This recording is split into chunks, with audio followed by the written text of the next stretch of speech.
ভারতের মেঘালয় থেকে উৎপত্তি নেত্রকোনার একদা যৌবনা সোমেশ্বরী নদী এখন মৃতপ্রায়। ভরা বর্ষা মৌসুমে নদীতে কিছুদিন পানির দেখা মিললেও শুষ্ক মৌসুমে হাঁটু পানিও থাকে না। এতে বিপাকে পড়েছেন কৃষক, জেলের সহ নদী পাড়ের মানুষ। নেত্রকোনা থেকে ভজন দাসের পাঠানো রিপোর্টে থাকছে বিস্তারিত।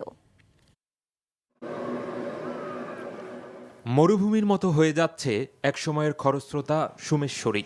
নেত্রকোনার দুর্গাপুরের বিরিশিরি এলাকার আব্দুস সালাম পরিবারের সদস্যদের নিয়ে সোমেশ্বরী নদী পার হচ্ছেন, কিন্তু তার ছোটবেলায় দেখা এ নদীর সাথে কোনো মিল খুঁজে পাচ্ছেন না। সোমেশ্বরী এখন অচেনা এখানকার অনেকের কাছেই। এখন নদী মরে গেছে, মরে গিয়ে এখন মনে হয় বয়ে গেছে ভালো দেয়। আগে তো এই নদীতে আমরা প্রচুর মাছ টাছ মারছি, পানি গেছে, কেউ নামে টামে যাওয়ান গেছে না। এখন তো শুকনা দেখে জেন দেখছে যাওয়ান যাচ্ছে। অনেক খরস্রোতা পাইছি, গভীর নদী, এখন তা নাই, এখন পানি আসে না, খুব কম পানি। যেদিকে চোখ যায় শুধু বালু আর বালু। নেত্রকোনার অন্যতম প্রধান এ নদীর এমন পরিণতি। উত্তাল ঢেউ, মাছ, জেলেদের হইচই, পর্যটকদের আনাগোনা সবই এখন স্মৃতি। নৌকা ধরতে পারতেছি না, মানুষের অসুবিধা হইতেছে। অনেক মানুষের মাছ টাছ মারতো, এই যানবাহন আনাজনে করতো, এখন এইগুলো কিছু নাই গিয়া। এ নদী দিয়েই বড় নৌযানে ভারত থেকে আসতো বিভিন্ন পণ্য।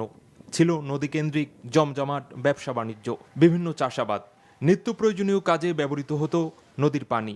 এসবের অভাবে এখন কষ্টে আছেন নদী পাড়ের মানুষ। এই নদীতে যদি খরস্রোতা রাখতে পারতো গভর্নমেন্ট, বিভিন্ন ধরনের নদী খনন প্রকল্প নিত।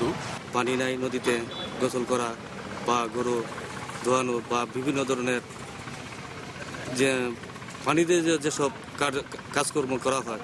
তবে নদী খননের উদ্যোগ নেয়ার কথা জানালেন পানি উন্নয়ন বোর্ডের এই কর্মকর্তা। ৮৬টি ভরাট হয়ে যাওয়া নদী এবং খালের আমরা একটি প্রকল্প কাবিখা প্রকল্পের আওতায় দিয়েছি, যেটা বর্তমানে প্ল্যানিং কমিশনে খননের জন্য প্রক্রিয়াধীন আছে। এলাকাবাসীর উদ্বেগ, আশু পদক্ষেপ না নিলে মানচিত্র থেকে হারিয়ে যাবে সোমেশ্বরী। NTV news desk.